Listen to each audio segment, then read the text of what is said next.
குர்குரே சிப்ஸை இனி நம்ம வீட்லயே செய்யலாங்க. இத பாஸ்தா சிப்ஸ்ன்னு சொல்லுவாங்க.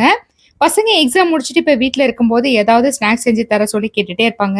இத ஒரு தடவ ட்ரை பண்ணி பாருங்களேன். ரொம்பவே சூப்பரா இருக்கும். அது மட்டும் இல்லாம ரொம்பவும் ஈஸியா இருக்கும். வாங்க இத எப்படி செய்றதுன்றத பார்க்கலாம்.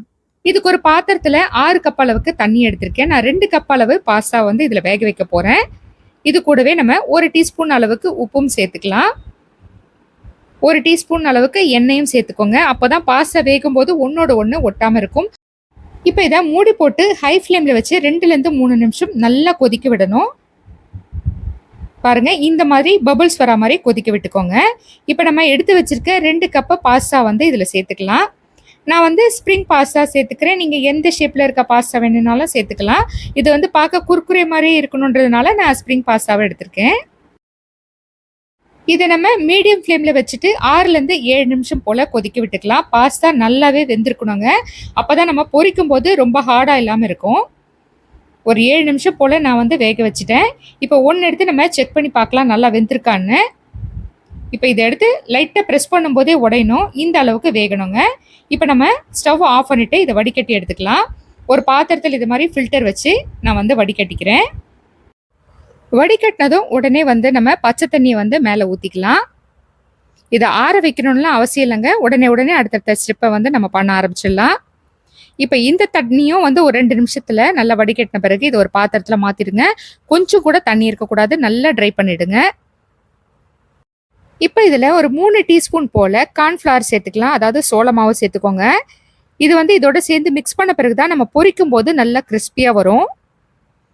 இந்த மாதிரி நீங்கள் பண்ணாலும் சரி, இல்லை பெரிய பாத்திரத்தில் போட்டுட்டு நீங்கள் கையில் மிக்ஸ் பண்ணாலும் சரி. ரொம்ப அதிகமாக சேர்த்துறாதீங்க. பாருங்கள் கரெக்டாக வந்து மேலே கோட்டாக இருக்குது. இது மாதிரி நீங்கள் தட்டும்போது கூட கீழே வந்து அந்த மாவு சிந்தக்கூடாது. அதனால் 3 டீஸ்பூன் அளவுக்கு சரியாக இருக்கும். இந்த பாஸ்தாவோட வெயிட் பார்த்தீங்கன்னா 200 கிராம் அளவு. மெஷர்மெண்ட் கப்பில் 2 கப்பு ஃபுல்லாக வரும். இப்போ நம்ம இதை பொரிச்சிடலாம். எண்ணெய் சூடாயிடுச்சு. இப்போ நம்ம சேர்க்கும் போது தனித்தனியாக உதிர்த்து விட்டா மாதிரி சேர்த்துக்கோங்க. அப்போ தான் வந்து ஒன்றோட ஒன்று ஒட்டாமல் இருக்கும். நான் கொஞ்சமாக தான் எண்ணெய் சேர்த்து பொரிக்கிறேன். ஒரு 2-3 தடவை பொரிச்சுப்பேன். போட்டதும் கரண்டி வச்சு மிக்ஸ் பண்ணாதீங்க. ஒரு 4-5 செகண்ட் கழித்து வந்து நம்ம மிக்ஸ் பண்ணலாம். ஒன்றோட ஒன்று ஒட்டாமல் இருக்கான்னு செக் பண்ணிவிட்டு அதை நல்லா பிரித்து விட்டுருங்க. லைட்டாக வந்து திருப்பினா போதுங்க. இல்லைன்னா நம்ம மேலே சேர்த்துருக்க மாவு வந்து ரொம்ப உதிர்ந்து போயிடும். அவ்வளவுதான், லைட்டாக திருப்பினா போதும். இதை நான் வந்து லைட்டாக கோல்டன் கலரில் வர அளவுக்கு தான் இதை நான் வந்து பொரிக்க போகிறேன். இது நீங்கள் வந்து டார்க் ப்ரௌன் கலரில் கூட எடுத்துக்கலாம். ஆனால் ரொம்ப ஒயிட் கலரில் இருக்கிற மாதிரி எடுத்துடாதீங்க. ஏன்னா மேலே வந்து கிறிஸ்பியாகவும் உள்ள ஹார்டாகவும் சில நேரத்தில் ஆகிடும். அதனால் லைட்டாக கலர் சேஞ்ச் ஆகிற மாதிரி இதை நம்ம பொரிச்சு எடுத்துக்கலாம். இதை மீடியம் ஃப்ளேமில் வச்சு பொரிச்சுக்கோங்க. பாருங்கள் லைட்டாக வந்து கலர் சேஞ்ச் ஆகிருக்கு. இப்போ நம்ம எண்ணெயிலேருந்து எடுத்துடலாம். இதே மாதிரியே நான் வந்து இன்னொரு பேட்சும் சேர்த்துக்கிறேன்.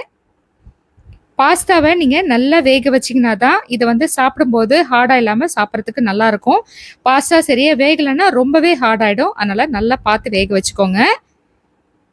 இப்போ நம்ம எல்லாத்தையுமே பொரிச்சாச்சு. இப்போ நம்ம இதை ஒரு பாத்திரத்தில் சேர்த்துடலாம். இப்போ நம்ம இதில் மசாலா சேர்த்துக்கலாம். இதை மசாலா சேர்க்காமையும் அப்படியே நீங்கள் சாப்பிட்லாம். ஏன்னா நம்ம உப்பு போட்டு தான் வேக வச்சுருக்கோம்.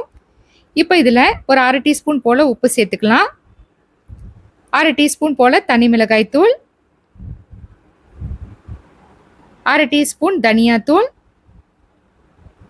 1/4 டீஸ்பூன் சீரகத்தூள், 1/4 teaspoon garam masala, 1/2 teaspoon chat masala. இந்த சாட் மசாலா சேர்த்திங்கன்னா தான் உங்களுக்கு கடையில் வாங்குகிற குர்குரேயோட டேஸ்ட்டு அப்படியே இருக்கும். இப்போ நீங்கள் இது மாதிரி ஷேக் பண்ணி மிக்ஸ் பண்ணிக்கலாம். பாருங்கள் மசாலாலாம் வந்து கரெக்டாக மிக்ஸ் ஆகிருக்கு. நீங்கள் இதை டேஸ்ட் பண்ணி பார்த்துட்டு உப்பு காரம்லாம் உங்களுக்கு என்ன எக்ஸ்ட்ரா வேணுமோ நீங்கள் அதை சேர்த்துக்கலாம். ஸ்டார்டிங்கே வந்து அதிகமாக சேர்த்துறாதீங்க. குழந்தைங்க சாப்பிட்றதா இருந்தால் இந்த மசாலாவோட அளவு ரொம்பவே சரியாக இருக்கும். பாருங்கள் எல்லாத்துலேயுமே சரியாக வந்து கோட்டாயிருக்கு. இப்போ இதுலேருந்து ஒன்று எடுத்து உங்களுக்கு உடச்சி காட்டுறேன். பாருங்கள் எவ்வளோ கிறிஸ்பியாக இருக்குன்னு. நீங்களும் இதே மாதிரி செஞ்சு பாருங்கள். இந்த வீடியோ உங்களுக்கு பிடிச்சிருந்ததுன்னா லைக் பண்ணுங்கள், ஷேர் பண்ணுங்கள், கமெண்ட் பண்ணுங்கள். புதுசாக பார்க்குறவங்க மறக்காமல் சப்ஸ்கிரைப் பண்ணிடுங்க.